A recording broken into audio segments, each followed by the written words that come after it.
It's the end of America. It's been a year since we first set foot in Alaska, and now we're finishing off our visit in Chile and Argentina. It's been exactly 12 months during which we've lived with Eskimos in the north, with the last remaining Mayas in Mexico, with the Garifunas in the Caribbean, indigenous tribes in the Amazon, and descendants of the Incas. But I've yet to take my camera out in the countries of the Southern Cone, and here nature is radical. We'll start with a refreshing visit to the Iguazu, and then we'll make our way across the Pampa in order to reach the Araucaria forests. We'll drive down rocky roads to get a first-hand look at the frozen landscapes of Los Glaciares National Park. We're going to meet the Mapuche, one of the last remaining indigenous communities in Patagonia, who have always lived in the foothills of the Andes. And we'll see what's left of the old Patagonians, a people forgotten by history. We hope to reach Ushuaia at the tip of the continent. But once we get there, we'll discover there are still other inhabited places south of the world's southernmost city. And of course, that means traveling to Antarctica.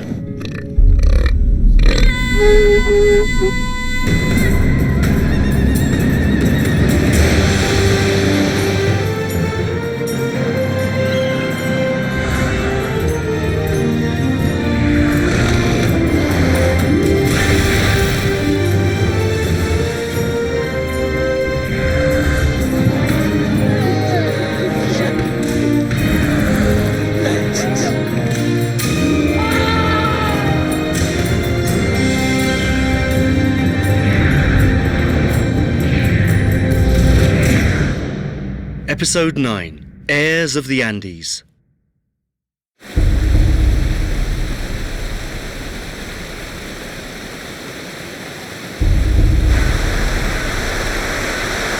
El estruendo del agua es lo primero que impresiona a más de 1 millón de visitantes que se acercan a este lugar cada año.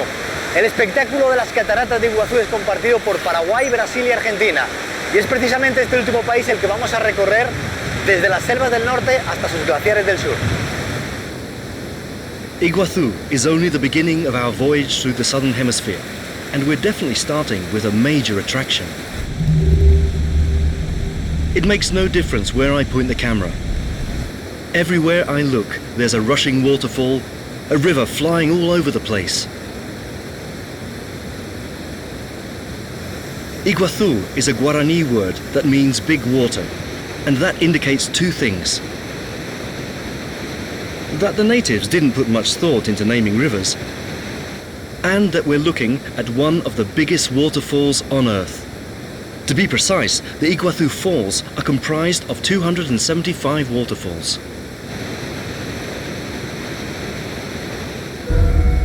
But we want to have an even more intense experience. We want to see the falls from the river itself. So we're not going to stay on dry land. Ha llegado el momento de acercarnos de verdad a las cataratas de Iguazú. That means we're going to get a bit wet.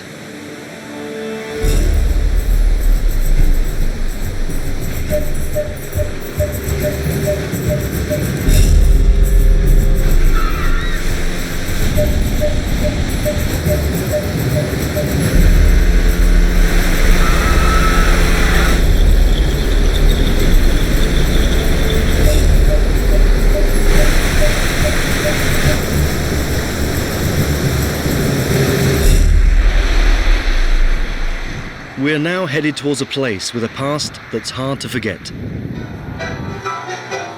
Perhaps that's why, when we enter Buenos Aires, we sense a sort of melancholy in the air.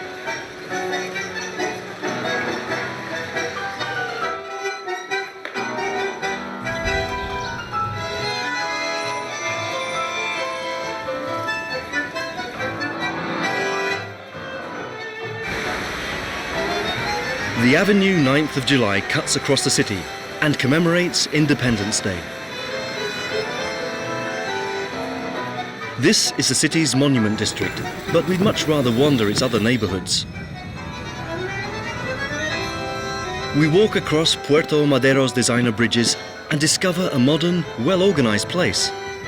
But this district doesn't quite give you a sense of the city's true personality. The Casa Rosada is the seat of government, and wherever there's a president, you'll find flags. And also protests. Argentinians have long become accustomed to protest banners. Later, we'll visit a neighborhood that is often featured in postcards. La Boca retains the same spirit that originally inspired it. Its colorful houses once brightened the lives of the Plata River's fishermen. There are still fishing boats moored at the dock, though they're not as glamorous as the ones in Puerto Madero. They're more real. This lively district used to welcome Italian immigrants from Genoa and now greets tourists from all over the world, but it's always been a place with wide open doors. La Boca has invented its own gods, and its main temple is no doubt the stadium known as La Bombonera. Some stars have been immortalized here.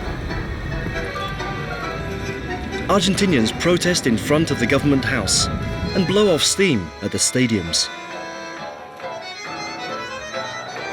But they manage to patch things up when lunchtime rolls around. Un choripán, ¿no? Choripán, acá le decimos choripán. Muy bien. ¿Y qué le ponemos? Un poquito de salsa criolla, que tiene muy buena pinta. Ahora vamos a probarlo a ver qué tal, que me muero de hambre.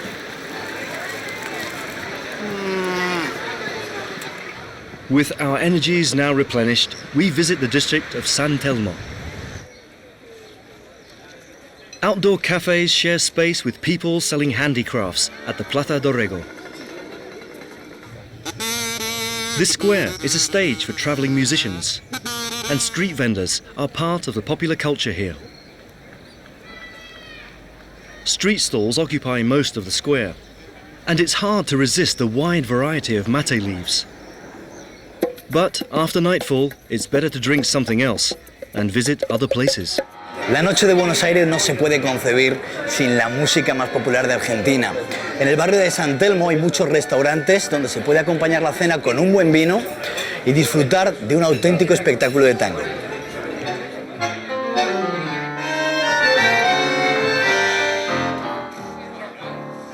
We've gone back and forth looking for the most authentic district in Buenos Aires. And I now have the impression that the city's essence is in the sum of all its neighborhoods, and this music is its soundtrack.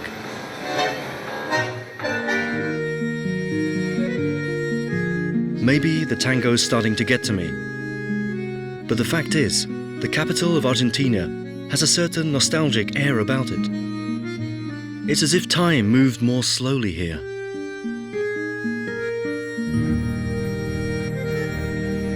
Buenos Aires is forever looking back at some permanent reminder, as if it were reliving its past.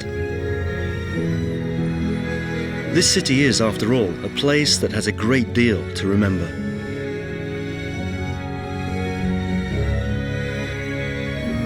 Perhaps that's why, even before we leave, we've already started missing Buenos Aires.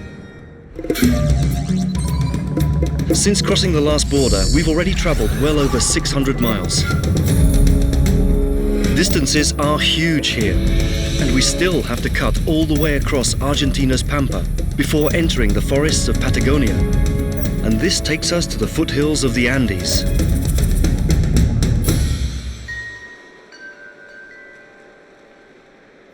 The trees alongside Lake Aluminé are legendary. Araucarias araucana is a conifer that is endemic to this region.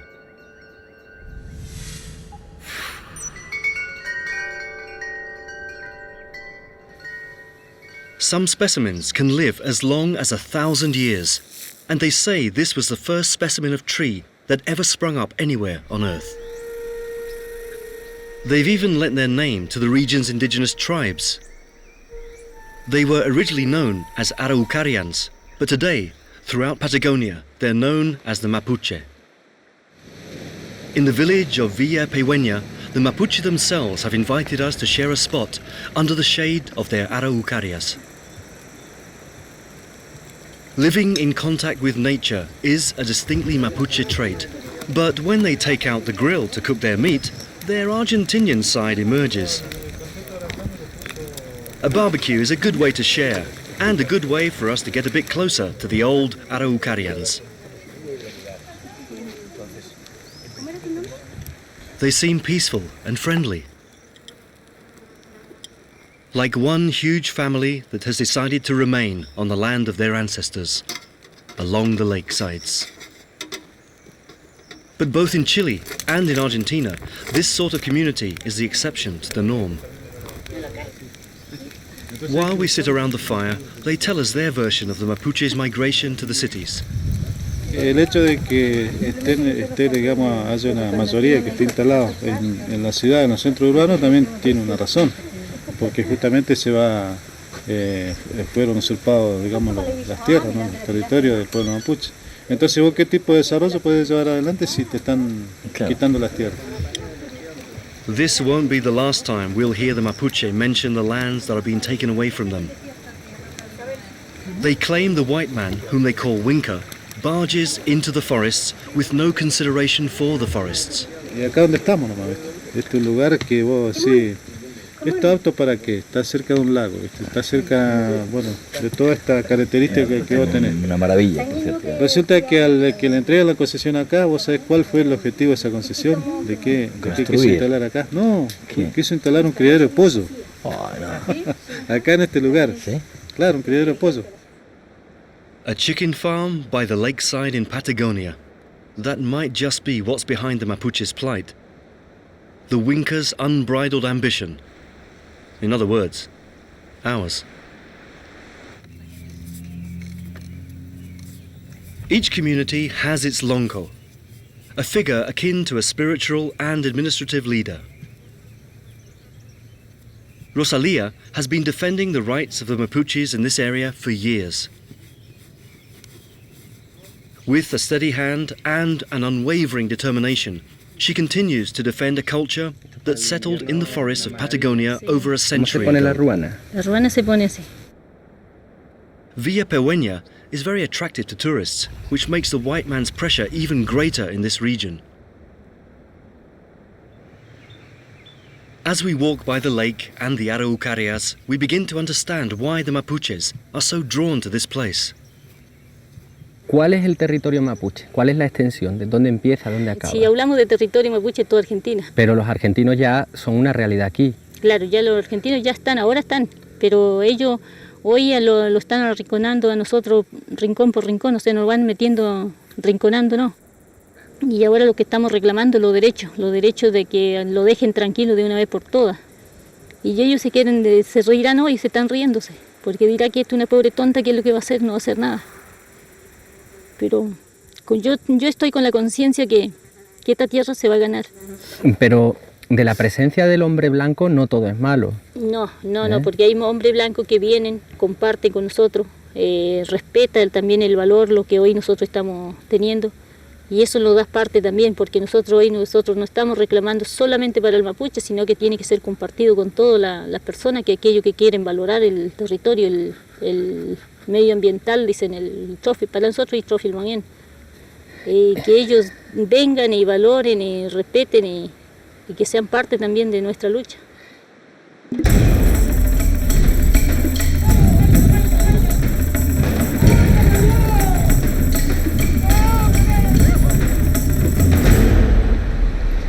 Not far from Villa Pehueña, we are about to attend a Mapuche celebration. They are inaugurating a new school, and here they wouldn't think of having a party without horses. As I point my camera at these men, I really feel like I'm recording images of Argentine gauchos. Mapuches and gauchos share part of the same territory, the same traditional costumes, and above all, their skill as horsemen. But unlike the people in the Pampa, here no one strays too far from their sacred trees. The whole town has gathered to attend the show. It's like playing musical chairs on horseback. And no one wants to miss that.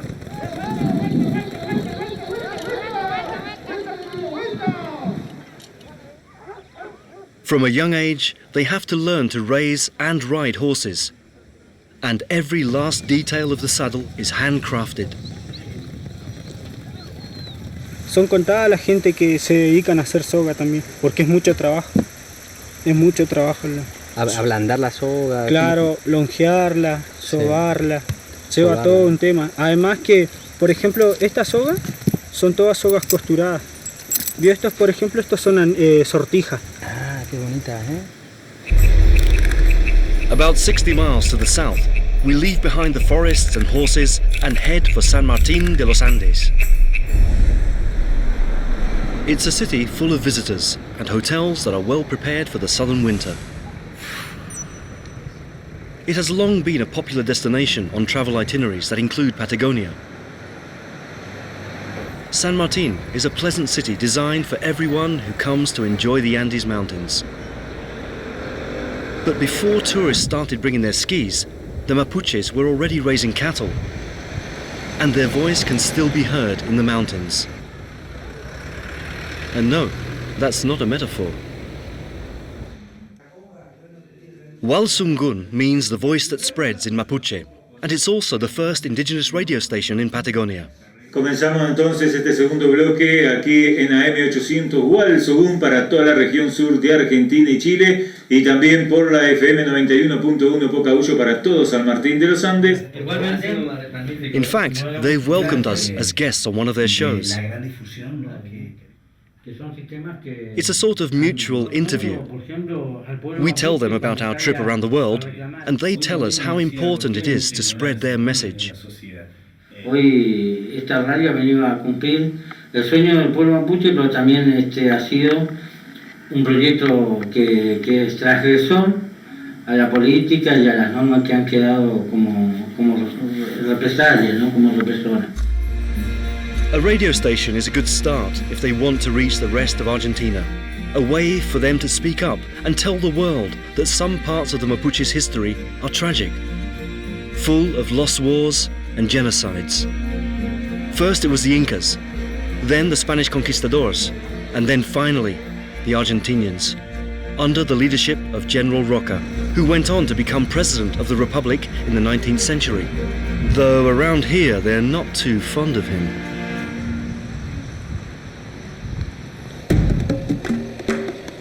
There are still some communities living away from the big cities. And we are especially interested in worlds that live apart. The Mapuche radio station is a great project, but I think it makes even more sense to listen to them by the lakesides of Patagonia, in the foothills of the Andes. Patricio is the lonco in the community of Cayún. He greets us with the hot mate infusion he's become accustomed to after spending many winters isolated in these mountains.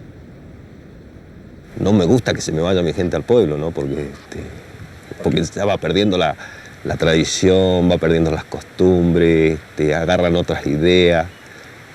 Y este es el lugar de los mapuches. Este es el lugar nuestro, sí, este es el lugar nuestro. Their place. Everyone has to have a place in the world. But in the Mapuche's case, it also happens to be one of the most beautiful regions on the planet. We've barely begun to discover the scenery on Patagonia's Argentinian side. First, we visited the Araucaria forests.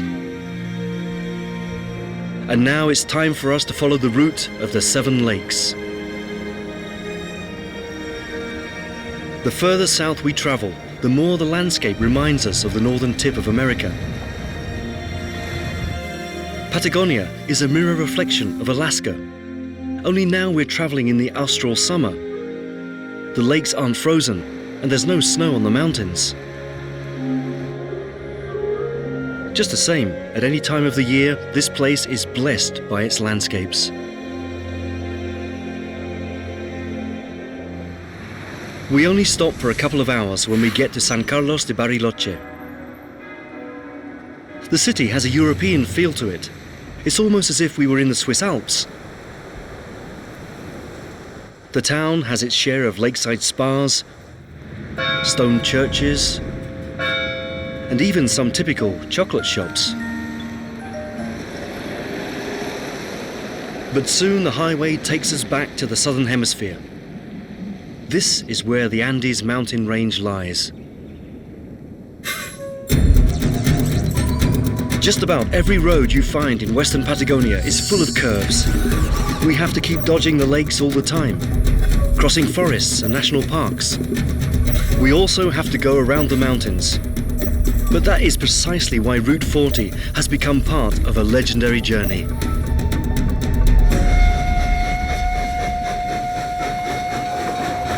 And in places such as this, it's also possible to come across legendary trains.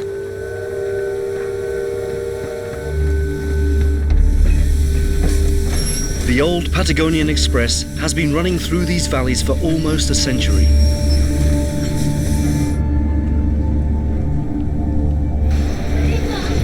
Years ago, these wagons would travel all over the south. But today, the train they call La Trochita only takes tourists. The journey is 12 miles long and ends at the station in Nahuelpan. But you can still visit the engine room and see the boilers, which some passengers use to heat up their mate. That's how they got through the 14 long, cold hours of this journey over the mountains.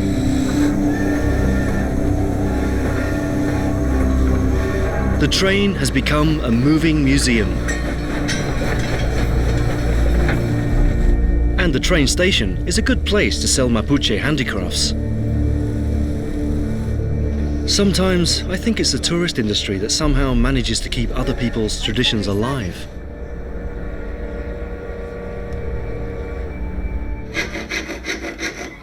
Next to the station, Mauro shows us his silver workshop, a place where he gives shape to Mapuche symbols for a reasonable price. I'm not sure whether this is a business or a way of preserving their culture. Si nos puedes decir que las piezas, como prácticamente todo lo que hemos ido percibiendo de los mapuches, tienen un alto nivel de espiritualidad, ¿no? De espiritualidad, creo que en cada pieza de platería, de cerámica, del telar, del idioma, ¿no? Tiene una carga filosófica. ¿Pero qué porcentaje de tus piezas se acaban vendiendo a los turistas? Y yo diría que el 95%. Con lo cual quiere decir que la gran mayoría de los que llevan la platería que tú estás forjando no conocen el significado de lo que están comprando. Claro, no conocen profundamente, digamos. Near Los Alerces National Park, there's a city called Esquel. The mountains remind us that we're still in Andean territory. But here too, it's not likely we'll forget where we've come from and where we're headed. Esquel is a city of passage for many travelers, but for years it's also been the place where the people, who prefer to be called originators rather than indigenous, laid down roots. Eduardo works on La Trochita, singing for tourists on the train, but every night he sings old songs in the Mapuche's own language for the locals. El cultrún es un instrumento de varios usos y es usado por gente destinada ya al uso. No cualquiera toca el cultrún dentro de una ceremonia, esto es para ceremonias y es este. Esto es una pequeña chuchuca, una chuchuca chiquita. En este caso es caña hueca, esta directamente porque está armada exclusivamente para enseñarle a los chicos en las escuelas.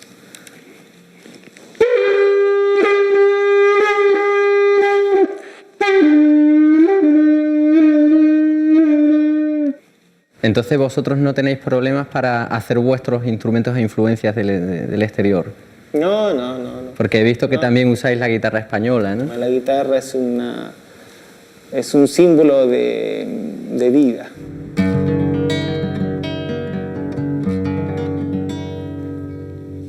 Hey, mi malene luen. Some people use a guitar to express themselves. On Lake Rosario, the few remaining Mapuches express themselves through the way they live.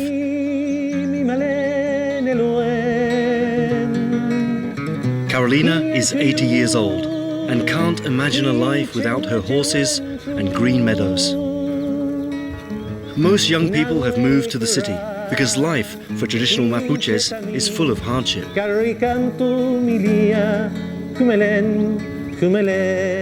Antes era diferente. Y ahora no, si ahora ya no. Los muchachos, las muchachas ya no respetan nada. Son engrandadas. Y están medio locos, locas. ¿Están locos los jóvenes? Claro, en todos lados no hay. ¿Por qué? ¿Por qué están locos? Bueno, sí, y porque no tienen consejo de la madre ni el padre. Entonces, la familia se está perdiendo el concepto de familia también. Claro. Y por eso cada uno se va a su aire. Claro, ellos cuando quieran ir por ahí se van nomás, ni avisan, ni hacen caso la mamá, ni el papá, ellos se mandan solos.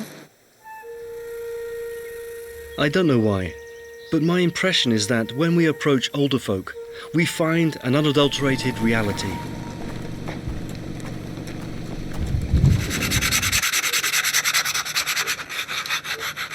This is Alvarino, one of the last Mapuches left who still carve traditional instruments made of wood. Este instrumento es típico mapuche, ¿verdad? También sí. También. ¿Cómo se llama?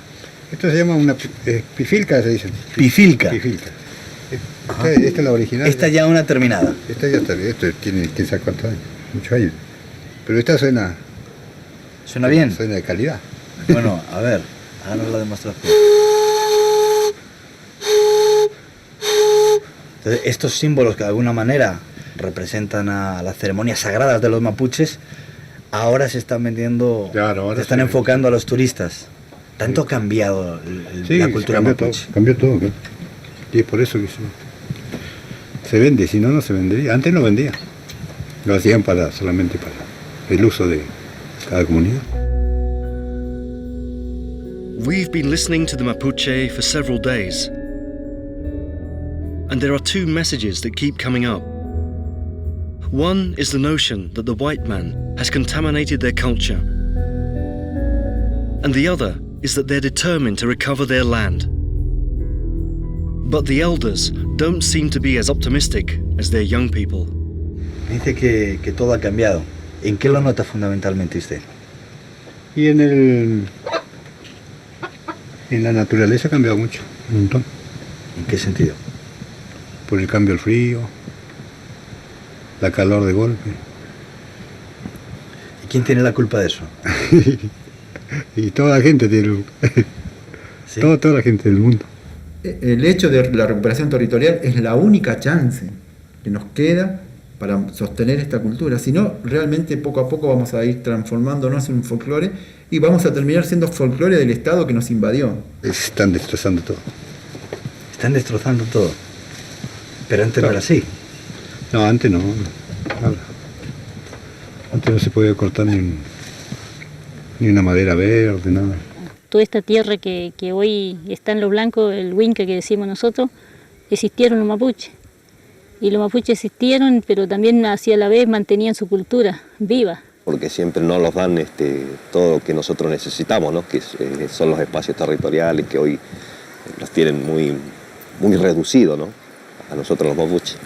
Y que no tengamos la oportunidad de planificar nuestro propio futuro es, digamos, no es un mundo vivible.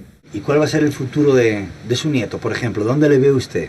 ¿Trabajando en una ciudad o siguiendo los consejos artesanos de su abuelo? No, yo creo que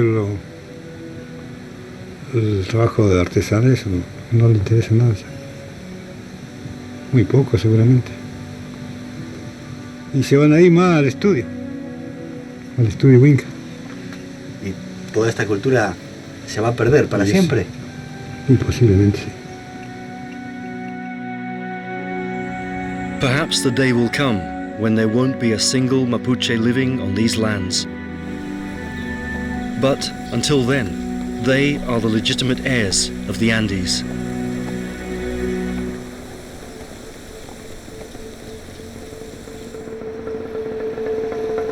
We're following the road marked by the mountain range.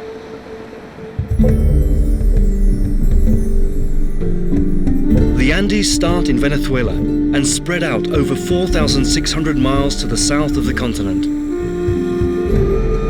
Aside from the Mapuches, we will look for traces of the last remaining natives where America ends. From here on, we've charted a zigzag route between Argentina and Chile. And on both sides of the border, we are continually amazed. We've come face to face with a spectacular landscape. This is the second largest lake in South America after Titicaca, and one of the most beautiful lakes in the world. Lake Buenos Aires is called Lake General Carrera in Chilean territory, which is where we are.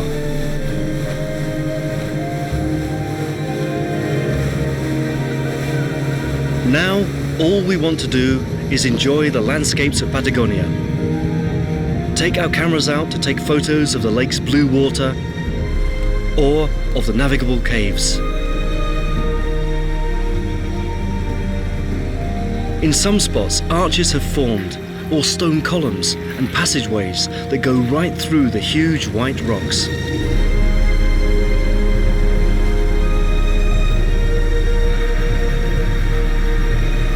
It's comforting to see the outline of the Andes combined with the colors of the Caribbean.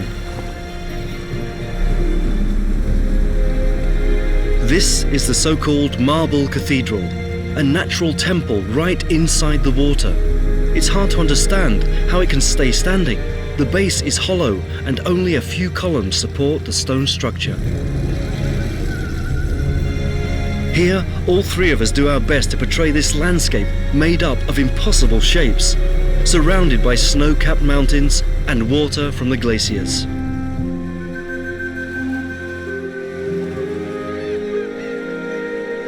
Afternoon finds us rushing our last shots. But we still have to drive around General Carrera, go back to Argentina, and look for other lakes, other wonders farther south.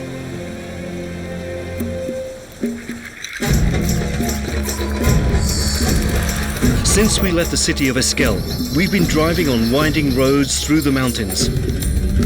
But once we start heading towards inland Argentina, all we find is a vast plain with unending stretches of straight and rocky roads.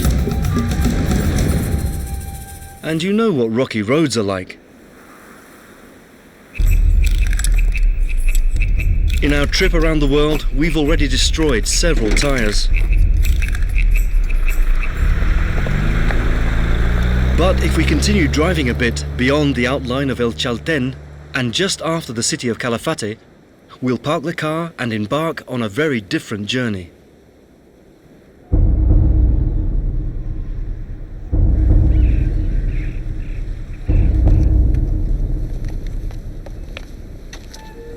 Onelli Bay represents only a small portion of Los Glaciares National Park. From the forests on the shore, we can see bits and pieces of the Agassiz Glacier floating on the water, as if they were part of some open-air museum. Being this close to the ice makes us feel far from it all. But in fact, we can still get a lot closer. Emilio, ¿cuántos glaciares hay en total en el parque? Bueno, en el parque hay aproximadamente 320 glaciares. 320 glaciares y no todos tienen nombre o son tan grandes como este que vemos acá. Sí, algunos tienen solamente números y bueno, no todos son accesibles, ¿no?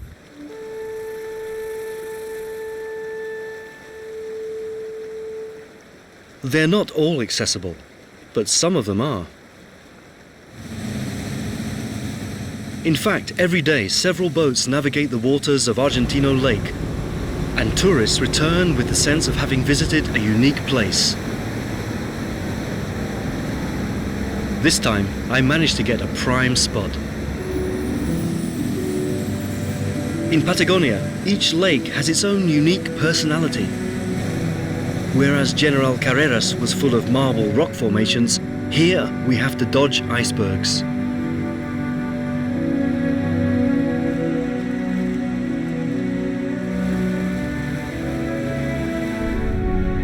The pilots are trained to steer clear of obstacles, and the boats are designed to allow passengers to enjoy the trip inside. But frankly, I'd much rather feel the wind on my face while contemplating these spectacular glaciers.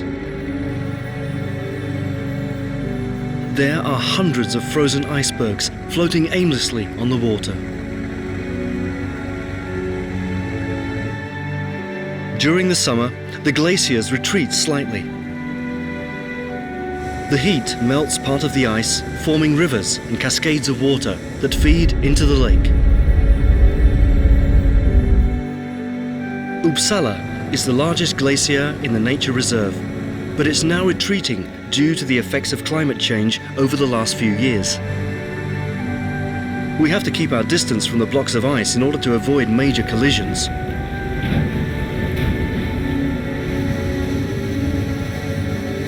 It's not entirely advisable to get too close to the glacier. Should any ice break off, it could smash the boat to pieces.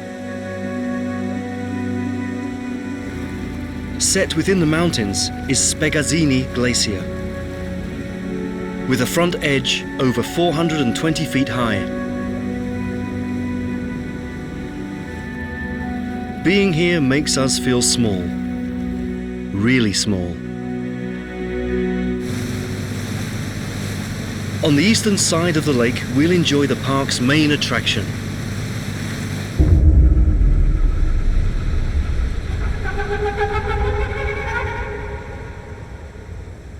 This is possibly the most famous glacier in the world, the Perito Moreno. The front of the glacier is over 3 miles wide and can be observed from just 1,300 feet away. No one expects to get such a close look at what many have called the 8th wonder of the world. It's taller in height than a 20-story building. From this angle, the glacier seems to go on forever. The entire city of Buenos Aires would fit on the surface of the Perito Moreno.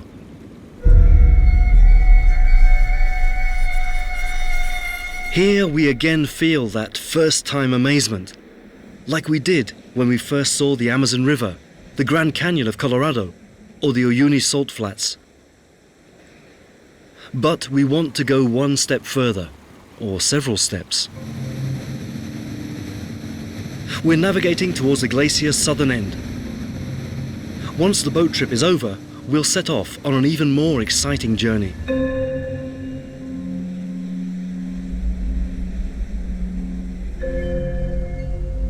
The site of the Perito Moreno appears throughout the forests of Patagonia. From one side of the lake, it's possible to reach the lateral moraine. There's no need for anyone to explain that we're in thawing season.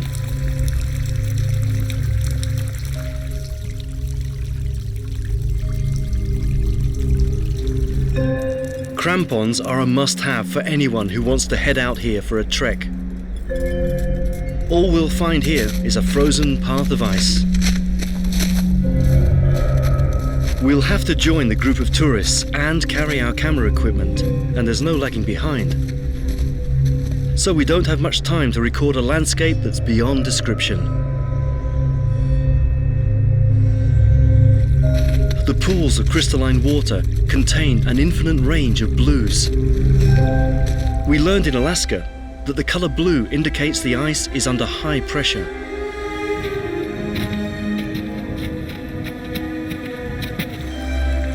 The inside of a glacier is a labyrinth of crevices and tunnels that are flooded in summer. A lot of people practice ice climbing here around this time of year. There are plenty enough walls.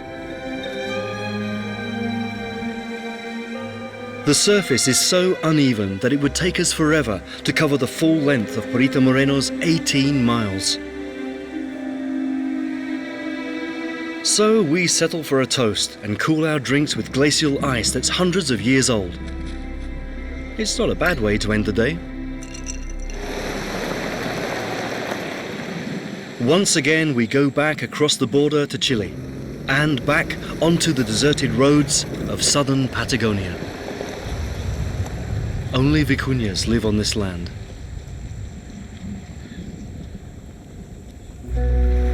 There was a time when this remote region was inhabited by the Tehuelche tribe, whom the Spanish called Patagons.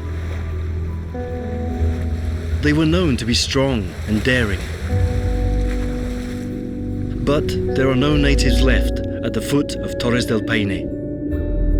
Their culture has scattered like the wind through the mountains. It's ironic. Today, the Patagons have nearly disappeared from Patagonia. Nearly. We still want to meet the Tehuelches, the last remaining natives of the southern cone. Our passports are all full of Chilean and Argentinian stamps. And we still have to cross another frontier in order to reach the coast of the Atlantic.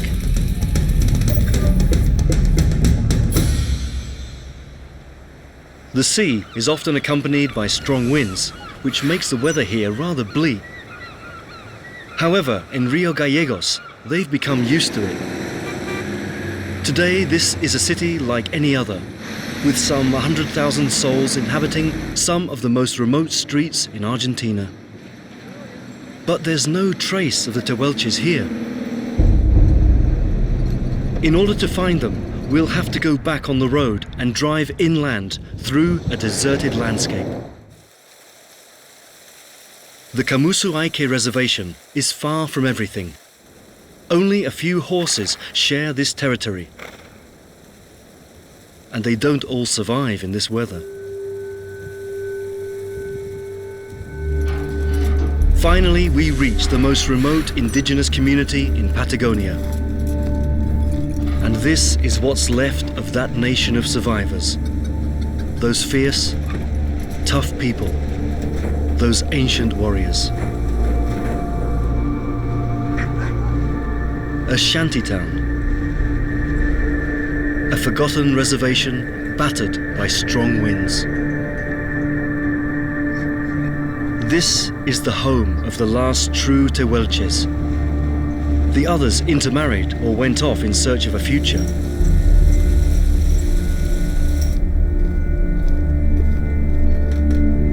We try talking with them, but they're not all that forthcoming with foreigners. Then again, I'm not sure I want to hear what they think about us, or the rest of the world. We'd best just leave them alone, riding their horses on the last strip of land they've got left. The dry plain and the wind that blows everything away. The roofs of their houses. Their old customs and names which no one remembers.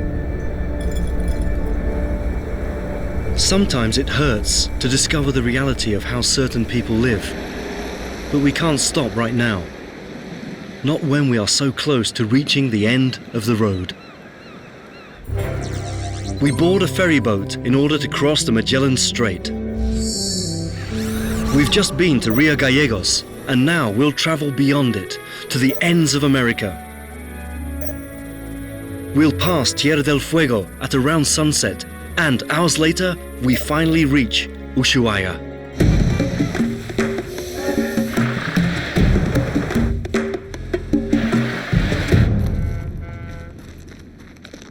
The end of the world. That's what they call Ushuaia. But I think there are far too many people here for it to be the end of the world. A year ago, we were on the Diomede Islands in Alaska, and I thought that was a lot more extreme. Although I'm sure in the wintertime this city reveals a far less pleasant side. In any case, this is where Route 3 ends, and that means there are no more highways.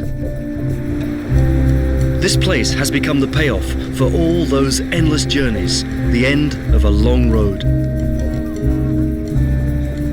It's the southernmost city in the world, and that makes everything here seem terminal, almost apocalyptic. Let's see. This is where the Andes Mountains die, where the last train on the planet runs. This is where you'll find the southernmost ski slope.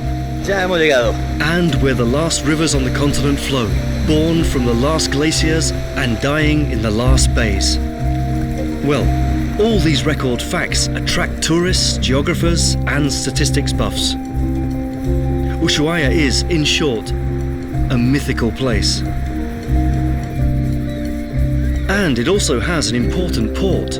It's often used as an alternative for those freighters that don't navigate the Panama Canal. Some sites remind us of the strong currents that often buffet this region. But since it's a nice day out today, we're excited to go for a ride on the Beagle Channel.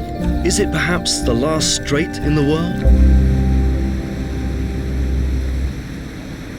In any case, it's an interesting excursion that takes us further away from everything. Gradually, we leave Ushuaia behind. Aboard the boat, we can see a town called Puerto Williams in Chilean. It's even further south than Ushuaia, but since it doesn't have 10,000 inhabitants, it's not considered a city, so it doesn't make the record. Plus, there are other communities even more remote.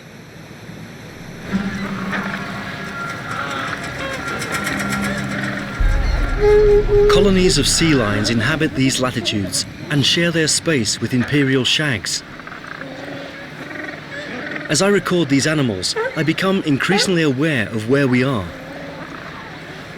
And there are still more amazing encounters in store. The mere presence of certain species reminds us how far we are from home. It's as if the penguins were telling us that we can't continue, that from this point on, we'll have to head back north. But honestly, who's going to listen to a Magellan penguin? In fact, we do have to backtrack a bit. We have to go through Tierra del Fuego again, only this time we're on our way to Punta Arenas, or to be more precise, to the Punta Arenas airport. That's where we'll find Aerovías DAP, the only airline in America that offers flights to the Antarctic. Where are you from? Malaysia. Malaysia? Malaysia. Kuala Lumpur? Kuala Lumpur, yeah, you know. You go to Antarctica? Yeah, go to from Antarctica. Kuala Lumpur? Kuala Lumpur, yeah. Good luck. Yeah. I think it's a little bit colder in Antarctica than Malaysia. Yeah. We're a bit nervous. We'll have to hurry up, because it's only possible to take off when the weather service guarantees there's no danger, and that time has come. Antarctica always sounded like a place someone had made up. And now I realize that we're on our way there. As we fly over the much-feared Cape Horn, each of us tries to make sense of this last leg of a trip full of wonderful moments. But we're not the only ones here headed for an extreme destination. Algunas personas celebran su cumpleaños pues comprando una tarta o yendo con los amigos, pero en el caso de Kenneth no. Él ha decidido celebrar su cumpleaños haciendo un viaje a la Antártida. Kenneth, you decided to go to Antarctica to celebrate your birthday? Not exactly. My wife decided it, so I just had to come with her. And it's actually my birthday, and I'm pretty prepared. And the champagne is going to be cold? It's going to be cold, and you guys will have a little bit of it also, and then we can enjoy it. I got enough glasses. Nos está invitando a tomar champán con él y nos asegura que estará frío. We are headed for King George Island, over 600 miles south of the world's most southern city. We are going to the Eduardo Frei Chilean base, and we'll discover it's more than just a scientific station.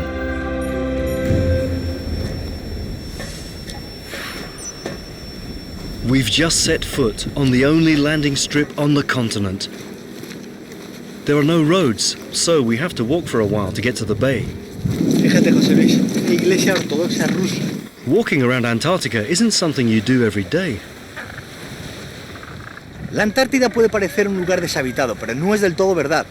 Las familias de los científicos que trabajan en esta zona han creado Villa de las Estrellas, la única población del continente que cuenta con un cajero automático, una iglesia y hasta una oficina postal.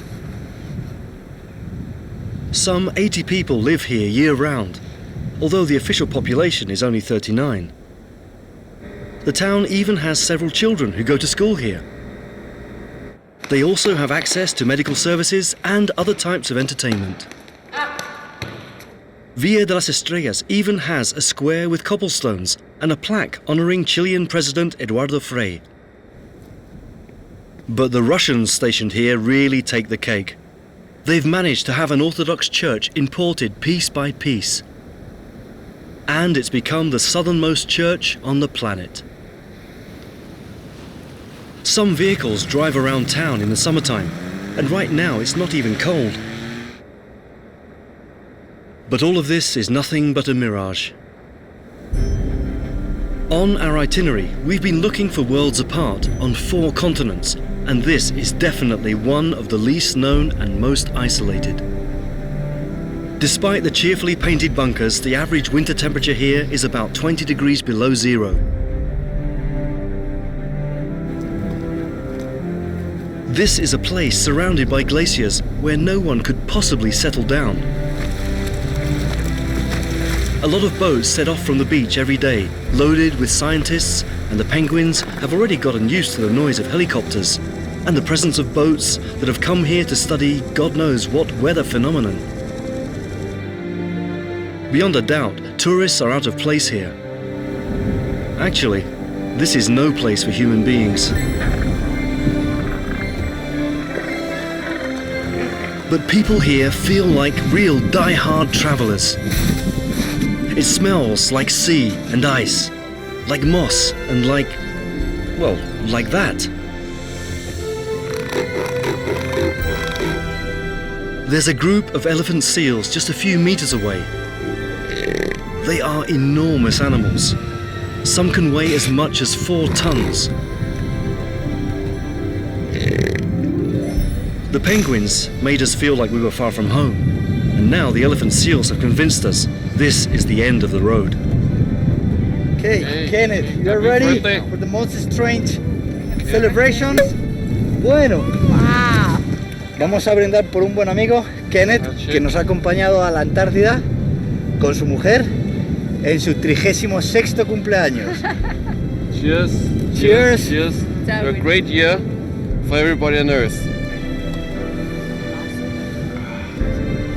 It's time to say goodbye to the elephant seals and the glaciers. We've been traveling around North and South America for over a year, and we've made it all the way to Antarctica. Now there's only one thing on our minds: Africa.